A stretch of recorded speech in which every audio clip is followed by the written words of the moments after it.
देखिए, अभी सूर्योदय का बहुत ही देख सकते हैं कितना खूबसूरत दृश्य है प्रकृति का। ये नदी है, नदी के बीच में सूर्य। तो ये जो मौसम है, ये जो सीन है, दृश्य है, बहुत ही गजब का होता है। इतना खूबसूरत दृश्य जो है ना, मुझे लगता है मुझे रोज़ देखना चाहिए, लेकिन मिल नहीं पाता। पक्षी जा रहे हैं सूरज की ओर, ऐसा लगता है वो सूरज को छूने जा रहे हैं। देखिए करीब से। तो ये दृश्य जो है ना, बहुत ही मनमोहक होता है। प्रकृति में सबसे सुंदर दृश्य होता है ये। चारों तरफ जंगल जंगल, और ये हमारा सूरज। सूरज को देखकर जीवन शक्ति मिलती है। और मेरा नाम भी सूरज से जुड़ा हुआ है। तो कहीं ना कहीं एक प्रेरणा भी मैं हमेशा सूर्य होता है मेरे लिए। जैसे कि सूर्य कभी थकता नहीं अपनी ड्यूटी से, अपने मकसद से, अपने कर्म से। ये कभी नहीं थकते वहाँ से, हमेशा ये ड्यूटी समय से निकलते हैं। तो ये सिखाता है, ये आपको सीखना चाहिए सूरज से कि ड्यूटी कैसे की जाती है। ये सिखाता है हमें सूरज की जीवन में संघर्ष कितना भी हो, लोगों को धूप और जीवन देना सीखो। क्योंकि जीवन का सबसे बड़ा कारण अगर है धरती पे, तो सूर्य देवता ही है। और ये सूर्य देवता पूरे ब्रह्मांड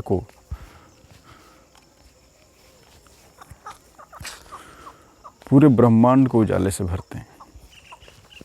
कितना बड़ा स्रोत है सूर्य हमारे लिए, इसके बिना जीवन की कल्पना की नहीं जा सकती। ये प्रकृति के बारे में आज मैं आपको बताऊंगा। थोड़ा सा सब्जेक्ट, विषय चेंज करता हूँ, बदलता हूँ मैं। प्रकृति के बारे में ये जो पंच तत्व हैं, 5 elements in our areas, surroundings areas, ये 5 एलिमेंट्स जो हैं ये कैसे हैं और ये कैसे जीवन को पैदा करता है, इसके बारे में हमें जानना चाहिए, हमें इसके बारे में समझना चाहिए।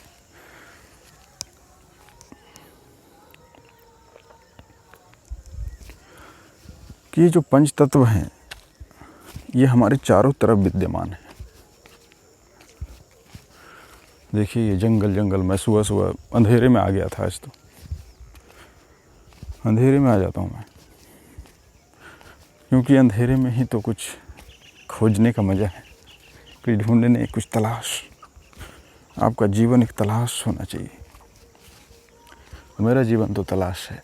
मैं हमेशा कुछ नई चीज़ का खोज करता रहता हूँ, और यही तो हमें सबसे अलग करती है और सबसे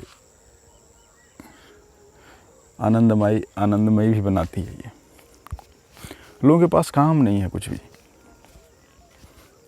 और ये सबसे बड़ी समस्या है। और सबसे ज़्यादा ज़रूरी होता है मानसिक कार्य होना ज़रूरी है। अगर आप मन से व्यस्त हैं तो फिर आप आनंद ले सकते हैं ज़िंदगी का। ये पेड़ पौधे, ये प्रकृति, ये अग्नि, जल, वायु, पृथ्वी, आकाश, ये बहुत ही ज़रूरी है जीवन के लिए। ये पंच तत्व मिलकर के ही तो जीवन को पैदा करता है। और इस प्रकृति में जीवन के लिए सबसे बड़ा योगदान है। सभी का अपना अपना महत्व है, लेकिन सूर्य का अपना ही महत्व है। ये ऊर्जा का स्रोत है।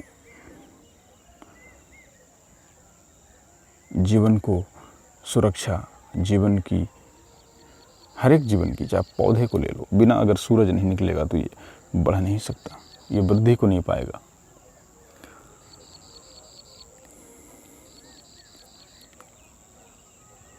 वर्षा नहीं होगी, हवा नहीं चलेगी, सब कुछ थम जाएगा। तो सूर्य इसलिए हिंदू धर्म में या सभी धर्मों में महत्व इनको पूजा जाता है। और यही कारण है कि प्राचीन काल के ऋषि मुनियों ने हमें सूर्य के बारे में, इनकी महत्ता के बारे में बताया और समझाया भी। तो प्रकृति के इन तत्वों के बीच इसको समझते हुए जीना अच्छा लगता है और जीवन में एक संतोष मिलता है कि हम जिस चीज़ में जी रहे हैं, जिस एनवायरनमेंट में जी रहे हैं, उसके बारे में हमें जानकारी कितनी। कहते हैं प्यास तो बुझेगी। एक होता है अज्ञानी व्यक्ति, एक होता है ज्ञानी व्यक्ति। जो जल है ना, पानी है, ये प्यास तो आपको बुझाएगा। कहते हैं जल को पीना सीखो, ये सबके लिए है। ऐसा नहीं है कि जल के बारे में हम नहीं जानेंगे तो जल हमारी प्यास नहीं बुझाएगा, पानी हमारी प्यास बुझाएगा। ये सबके लिए होता है। तो जीवन को जानने के लिए बहुत ज़्यादा इंटेलिजेंट होने की ज़रूरत नहीं, बस उसको महसूस करने की ज़रूरत है। जल के बारे में कब तक बैठ के जानते रहोगे कि जल ये है, H2O है, ये है, वो है। जल को पी लो, तुम्हारी प्यास स्वतः बुझ जाएगी।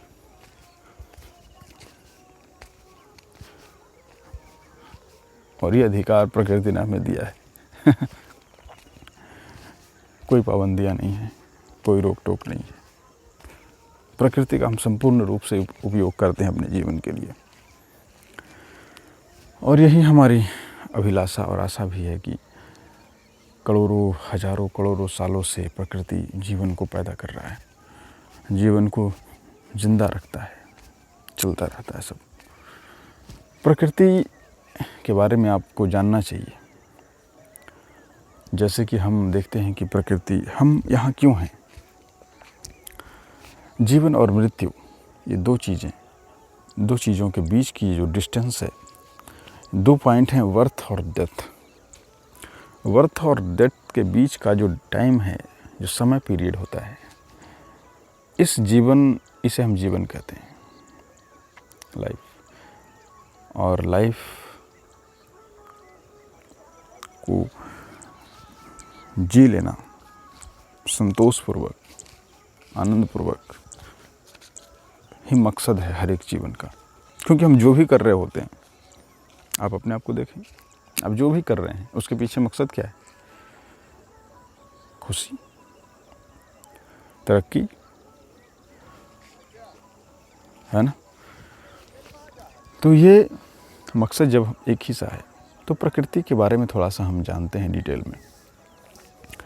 हम यौगिक हैं, हमारा शरीर एक यौगिक माँ के गर्भ में बनता है 2 जीवाश्मों को मिलने से। प्रकृति उसका पोषण करती है। और जब हम जन्म लेते हैं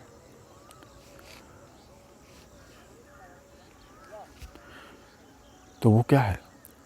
प्रकृति ने हमें इकट्ठा करके कोई ऊर्जा दी है, एक शरीर दिया है।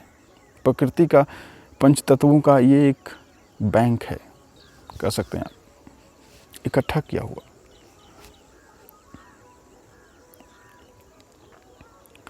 और पंच तत्वों का ये बैंक जो है, एक समय के लिए हमें मिला है। इसको आप समझने का प्रयास करें।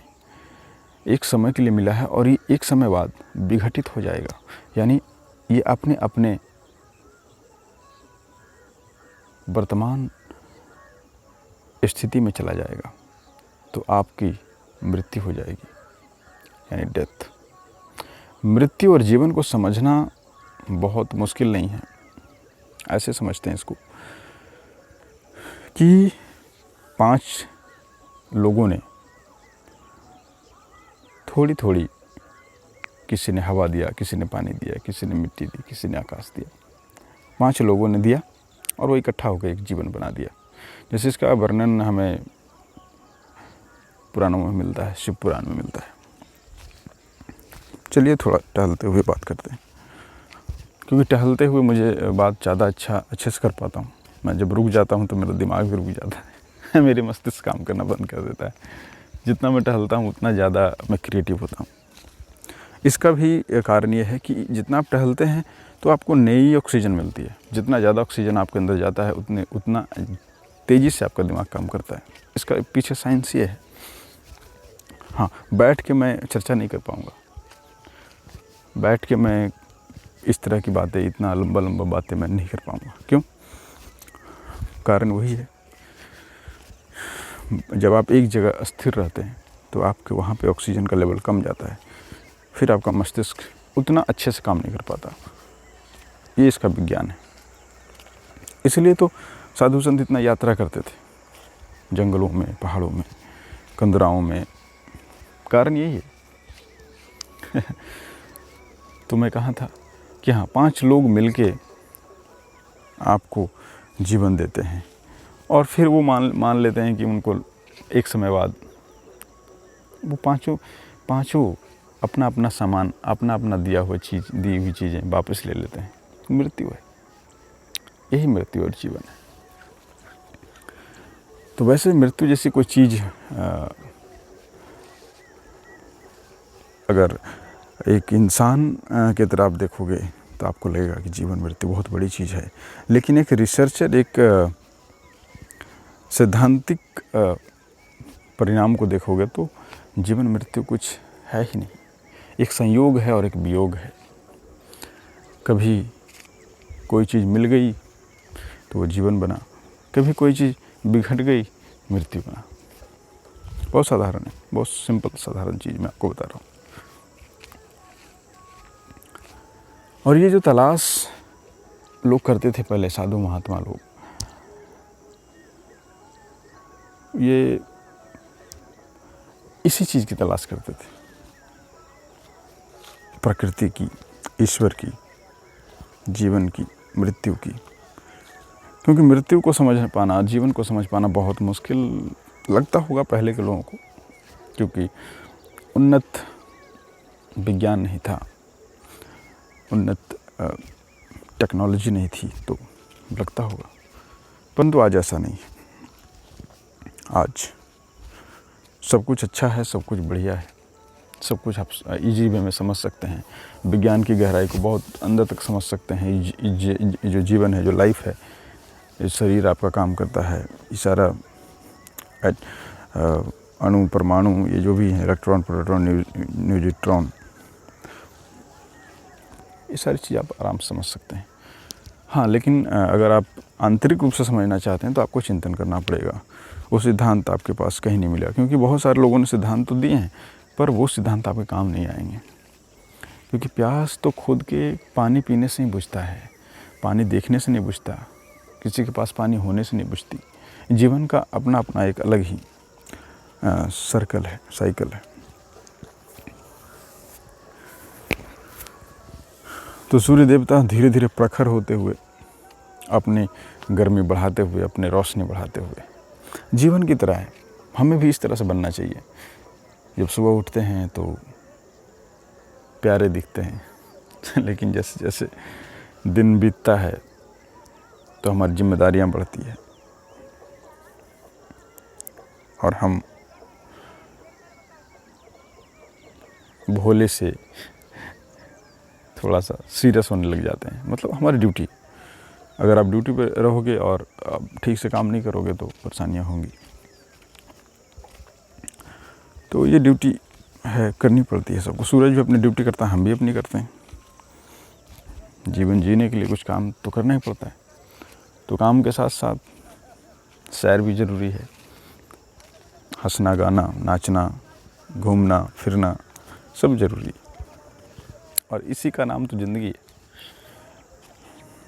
ज़िंदगी इसका नाम नहीं है जो मैं कर रहा हूँ, ये तो एक हिस्सा है, ये होना चाहिए। लेकिन संपूर्ण रूप से मैं कहूँ कि मैं यही काम करता रहूँ सारा दिन, तो संभव नहीं है। ये जीवन नहीं हो सकता। कुछ वक्त के लिए ठीक है,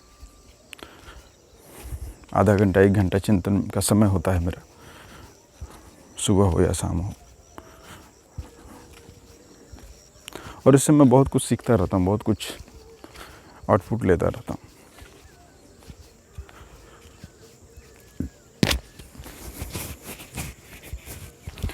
तो चलिए इस एपिसोड में इतना ही, फिर कभी मिलेंगे तो बातें होंगी।